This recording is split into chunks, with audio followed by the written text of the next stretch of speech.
Fantastic, I can hear you. Welcome. We had a few technical glitches, but we've got there in the end. I was getting very worried. You and me both. I was being tested there, but I was just going to give you a couple more minutes, hoping. I could see your colleague was busy trying to fix things and get things straight. So it's good to see you, John. I've already introduced you to everybody. I've given them your complete career history. Oh, excellent. So on that note, just please, I'll hand over to you so you can talk to people about how we build a net zero workforce. Yeah, well, thanks, Louise. So yeah, I was going to just share some thoughts, and then I'd love to take any questions that people have got. So first of all, let me just start by saying good morning, everyone, and thank you for two powerful women for inviting me today. I genuinely am delighted to be here. I see today's conference as just a wonderful platform for us to together look at how we can improve gender diversity in our own companies and in the sector as a whole. Let me start by just saying, I think we all know in recent months, COVID's brought huge challenges to, I think, every aspect of our lives, but notwithstanding those difficulties, how we tackle the energy transition and how we create a more diverse and inclusive workforce, I think remain two of the biggest issues that we face today. And they're topics that certainly my employees, our customers, our stakeholders are all talking about. And they talk about it with real passion and conviction and with a real desire for change. So for me, they're both critical to our future. So it's abundantly clear that if we're going to succeed in tackling climate change and achieving the UK's net zero target, then we're going to need to have a more diverse workforce than ever before. And the real challenge is that we need it now and that we can't afford to wait. So I just want to give you a sense of what changes are needed in the industry over the next decade. So it looks like we're going to need to increase low carbon electricity generation by probably at least another 50%. We're going to need to install low carbon heating systems to approximately 3 million homes. We're going to need to develop carbon capture and storage technology as well as hydrogen networks. And we're likely to need to install at least 60,000 public charging points to potentially support 7 million electric vehicles. So you can see just how much work there is to be done over the next decade. And of course, it's going to take the right policies and the right regulatory frameworks to unlock all of that investment that's going to be needed, because it's going to be critical. And without that, there is always a risk that the journey to net zero will start to stall. I think the good news is that certainly when I talk to various politicians, the commitment is there. And I think also encouragingly, the viable new technologies are starting to emerge as well. But more important than all of that, I think, is that we need to ensure that we've got the right people with the right skills to deliver going forward. So what we need is people who are really motivated to want to tackle climate change and who are equipped with the skills to transform the energy system. So at National Grid, and I think some other utilities are calling it the same, we call that the net zero energy workforce. So earlier this year, National Grid commissioned some research just to get a sense of what's needed to deliver net zero.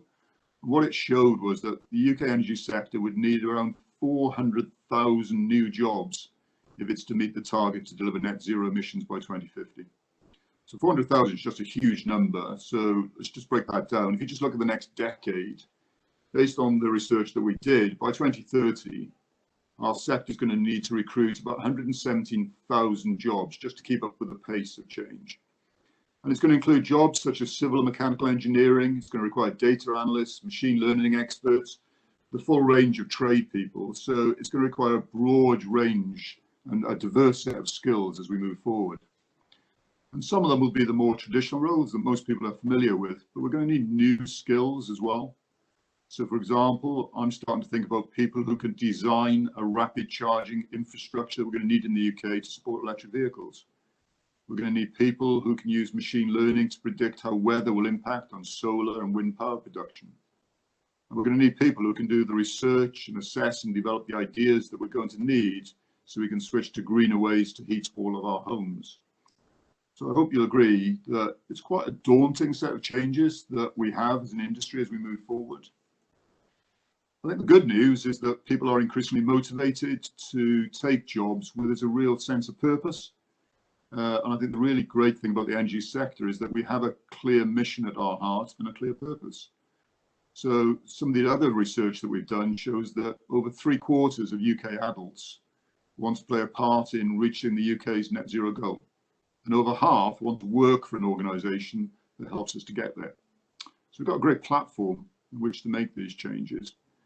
But alongside that, we also have some real challenges in the industry. So firstly, we're going to be losing a lot of our existing talent through the retirement crunch. So about 1/5 of the people that currently work in the energy sector are set to retire by 2030. So this is the baby boomer generation as they reach pensionable age. Secondly, the workforce continues to lose female employees, frequently after they take career breaks. So the Energy and Utility Skills Research estimated that more than 75% of women leave engineering after maternity leave or a career break. They wanted to return, but they were put off by inflexible working hours and practices. So we need to look at how we can retain our female employees, and how we can make the roles that they do flexible enough so they want to come back. And finally, just looking much earlier in the career journey, we really do lack the diversity that we need, both in terms of people and skills, with a limited pipeline of young people who are choosing STEM qualifications. And this pipeline problem starts at school, but runs right through to degree level. So what are the actions that we can take to overcome some of those challenges and create the net zero workforce? So what I thought I'd do is just talk to you about some of the initiatives that we're doing at National Grid. And I want to pick up on 3 themes in particular and call them out. So firstly, in terms of our own female staff, so we've removed gendered language from our job postings. We're ensuring that we've got more balanced interview panels, and we're including and introducing unconscious bias training for all our managers. On training more broadly, we recently had just over 400 employees subscribe for a diversity awareness education session, which covered themes such as overcoming career barriers and imposter syndrome. We've also launched what we're calling a Strategies for Success program. And that's all about helping colleagues develop their own authentic leadership style and tackling some of the known barriers for women's progression. And at National, we also like to celebrate our achievements as well. So for example, we've done a huge amount of communication over the last couple of weeks, both internally and externally, really celebrating the appointment of our first female chairman. She will start with National Grid this time next year. We've recently been celebrating one of our senior female leaders, Dawn Childs, who was appointed as a fellow of the Royal Academy of Engineering just last week. And finally, of course, I couldn't come on to a session like this without mentioning the Women in National Grid's Employee Resource Group, who just do a fantastic and critical role for us in mentoring, supporting professional development, and a host of other things as well. So a big thank you if you're on the call today. The second theme I wanted to just call out is around supporting and promoting STEM in schools. So at National Grid, we now have 50 STEM ambassadors, and they're working with the STEM Learning Alliance and with local schools across the country. And over the past 3 years, we've been focused on increasing the number of real quality interactions that we have with young people on STEM subjects. And we've actually increased that by 40% now over the last 3 years. And then finally, we're developing some charitable partnerships, one in particular with the Apprentices Trust, to focus on disadvantaged young people, to build the skills that we know we're going to need to support the green recovery and net zero going forward. And of course, what I haven't done is give you an exhaustive list, but I'm very proud actually of the things that we are doing to support our current and future workforce. And the actions that we've taken so far are starting to show results. So at National Grid now we have 38% of our senior leadership group and 35% of our managers are women. But having said that's good progress, we do recognise there's much more that we can do. So that's why today, actually, coincidentally, National Grid has launched its Responsible Business Charter. And in that, we're making a number of commitments to do the right thing. So, for example, we're setting a target of 50% diversity for our senior leadership group and all of our new talent programs by 2025. We're also committing to be even more transparent, both internally and externally, on gender and ethnic background and race. And whilst I'm quite proud of the progress we've made in the UK on gender pay gap, we're now down to 3.7%. We are absolutely committed to take that forward so we have full equality on pay over the next few years. And we've also made some commitments outside of National Grid as well. So we're going to develop skills for the future. We're going to focus on lower income communities, which is certainly light when you look at the pipeline.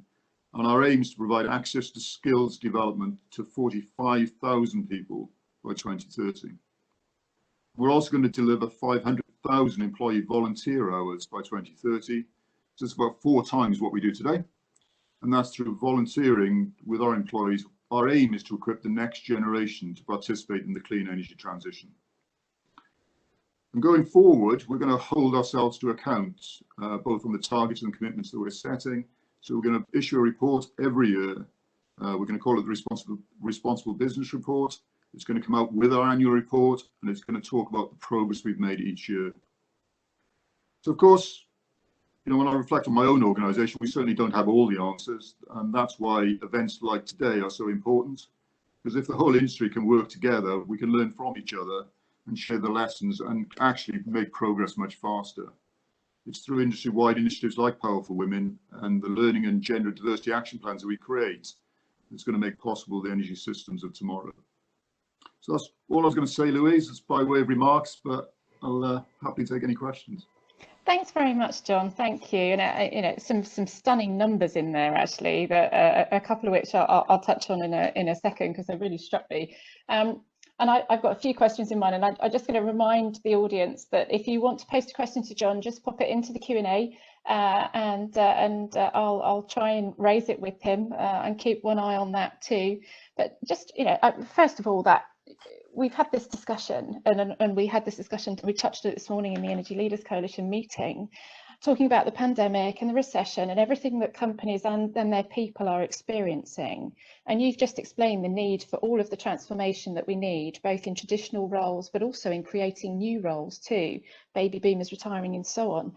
So in the bluster of all of that, how do we keep gender on the agenda during what is a really difficult time where there's lots of noise and lots of things to talk about and do? Yeah, I think it's a great question, Louise. I mean, I think, first of all, I think it's just recognizing that it's a real challenge. You know, there is so much on everybody's agenda at the moment. There is a real danger that these sorts of topics get swamped out. But I think there's an onus on, you know, people like me and the executive teams across the sector to make sure that we're not just focusing on the short-term immediate issues, which are really, really important. And, you know, managing something like COVID is incredibly difficult, but that we don't lose sight of actually our medium-term and long-term objectives. And things like diversity and making sure that we have the right pipeline of skills going forward are absolutely critical for net zero, as I've set out. So I think there's an onus on senior management to make sure that whilst everything else is going on really, really quickly, that actually they're not losing that focus. I do think groups like the ELC and sessions like this are really, really important because it gives us an opportunity to share, to invite people. I know that Sarah, the Permanent Secretary, was on from Bays earlier on this morning, to make sure that we're staying connected and getting those messages to government and to regulators so that they don't forget what an important agenda this is as well. And, you know, I'm very conscious that I think I did earlier on the conversation around women are taking a lot of the burden around COVID in terms of childcare. So one of the things we've done at National Grid is that we're having topic-specific virtual meetings to make sure that we carve out time for the important topics so that they're not drowned out by all the day-to-day activities that people are trying to do. And I think that's really important as well. So a big onus, I think, on leadership to make sure that it doesn't drop off the agenda. Yeah, and I agree with you, and it is all about leadership, isn't it? And that did get touched on in the first half an hour this morning. And I think also there was a question that came in, but we didn't have time to put it to Sarah. But I know within the coalition where we saw the relaxation of reporting, for example, on the gender pay gap, and everyone within the coalition said, no, that's not right. We need to keep our foot on the gas with this. It's really important that we measure our progress, because otherwise we just don't know what we need to do next. We don't know what the actions are that we need to take. So the question that came through for her was, you know, would we like to see that come back as mandatory in the next tax year, in the next reporting year? Do you have a view? My dad used to have a saying, which is what gets measured gets done, and I know it's so I'm a great believer in what gets measured creates action. And in a way, one of the reasons why we put out our Responsible Business Charter today, and if people have a look at it, you'll see we've made a whole host of commitments which are quantifiable. And I've said that each year going forward, we will report against those ambitions and those targets. So effectively, I am challenging my own organisation and others to hold me to account because I think by doing that, it will create a momentum and an impetus. So whether it needs to be mandated, I'm not sure, Louise. I'd rather people want to do it. I think if we fail to get people to really want to do it, then mandate becomes an appropriate action. But I actually think there's quite a big momentum out there at the moment, and increasing transparency, increasing reporting, and then making sure we hold ourselves to account, I think is really important. Yeah, I agree. And I think sometimes mandating means compliance is the order of the day, as opposed to innovation, desire, ambition, and actually doing the right thing, as you articulated as being part of the values important to National Grid. One of the things I love about being on the ELC is, in a way, it creates a really friendly competition that, you know, we're sharing what each other's doing, but we also want to do a little bit better than each other as well. So I think it's pushing us to be more ambitious. And you're right, I think if you set a mandate, you might end up with just a sort of what's the common denominator, and it might not be as ambitious as we can actually achieve. Yeah, and also I don't think we would enjoy the conversations that we have as much, actually, either. It wouldn't be as much fun in building the learning and sharing the knowledge, and also pinching each other's ideas, which we blatantly do, so that we can leapfrog and make progress more quickly. You know, a lot of it is all about accelerating the change, isn't it? I am a happy thief. I will steal any good idea from anybody. I have no morals when it comes to that. Glad to hear it. I think that's the same for everybody else on the group, but we'll ask them in a few minutes. So when some of the other numbers you were talking about were, and some of the other sort of motivations, I think you talked about sort of the public engagement and 3/4 of the public wanting to make a contribution, do the right thing, being interested to work for companies with purpose that are really sort of focused on what they can do for society. And that mirrors, I hear that in the Energy Institute, thousands of young energy professionals who in the first 5 years of their career, based all over the globe, and in a project we call Generation 2050, where they're telling leaders today what they want to be, you know, with the organisations of the future that they want to be part of. Tell us a bit more about this Can't Wait campaign. I'm quite interested in this because it seems like that's a real opportunity. Yeah, so I mean, it came from, you know, it was sort of covered in my speech in a way, which is, so we've been thinking a lot about, so how are we going to enable and support net zero? And at the same time, very conscious that we need to attract new talent into the organisation and into the industry. So we spent a lot of time developing the campaign, and people on the call might realise, but I started as a graduate in National Grid in 1991, and I was thinking about what it was for me that attracted me to the industry. And actually, there was a bit around coming out of university, financial security. I come from an energy background. I was born in South Wales, so I sort of know the energy community. So I was appealed to it. But actually, it wasn't that deep a set of thoughts when I thought about it. So we actually did some work to think about, well, what is really driving graduates and apprentices to want to work for the industry? And what we found and what we focused on in the campaign is it's changed massively over the last 20 or 30 years. People really want to work for an organisation that has a clear purpose. So that's fantastic for us in the energy sector because we have a clear purpose about what we're trying to achieve. They also want to work in an organisation that has a culture that is much more enabling, less hierarchical. They want an environment in which they get the opportunity to work across the organisation. And finally, they want to make a difference, and net zero was a massive part of that. So we basically tapped into that, Louise, and said, look, as an organisation, we've got a clear purpose. We're trying to create a culture that enables and empowers people. And we're doing something that matters to society because we want to not only reduce our own carbon emissions, but we want to actually be an enabler for the net zero for the whole economy. And that actually was the sort of message of our campaign. And it was sort of the job that can't wait. We need you, come and work for us. We saw a 50% increase in applications for our graduates. We saw a 6-fold increase in our applications for our advanced apprenticeships. So it was a massive success. We were overwhelmed by people wanting to come and work for us. And it was all linked to that purpose and that net zero ambition that we have. That's fantastic. That's a nice problem to have, isn't it, really? It is. And, you know, I'm sure my colleagues in the industry, I would encourage them to steal, you know, if they're not already doing that, because I think it is a real draw for the industry and something that we can take advantage of. Yeah, and I remember BHP doing something very similar and being quite overwhelmed by the number of applications that they had once they were really clear about purpose and started to effectively communicate that and engage with people in a way that was meaningful to them. And suddenly the floodgates opened, and it was really impressive. So with the Responsible Business Charter, obviously you mentioned when you were talking that you've got some specific targets in there around improving inclusion and diversity. Can you touch on a couple of those for people, just to give some examples of what you're aiming to do? Yeah, so I mean, in our Responsible Business Charter, what we've done is we set out 5 pillars of what we believe represents why we think we're a purpose-led organisation and what we stand for as an organisation. So it's got what we're doing to support the environment, the economy, local communities, good corporate governance, as well as our people. And within our people, we've set ourselves, or we are today, we set ourselves that objective of 50% of our senior leadership group by 2025. All of our programs going forward, 50% by 2025. And then below that, actually, we've set some target, which is every year we're going to improve on the percentage of people from ethnic minorities, gender, and so on, that are promoted within National Grid or are recruited in National Grid. So effective, aggressive push to improve the overall mix across the organisation. So it's quite scary, if I'm honest, Louise. I'm not sure I've got all the actions in place to deliver it, but I think back to where we started, if we set ambitious targets, it will force us to think about how we're going to deliver it over the next few years.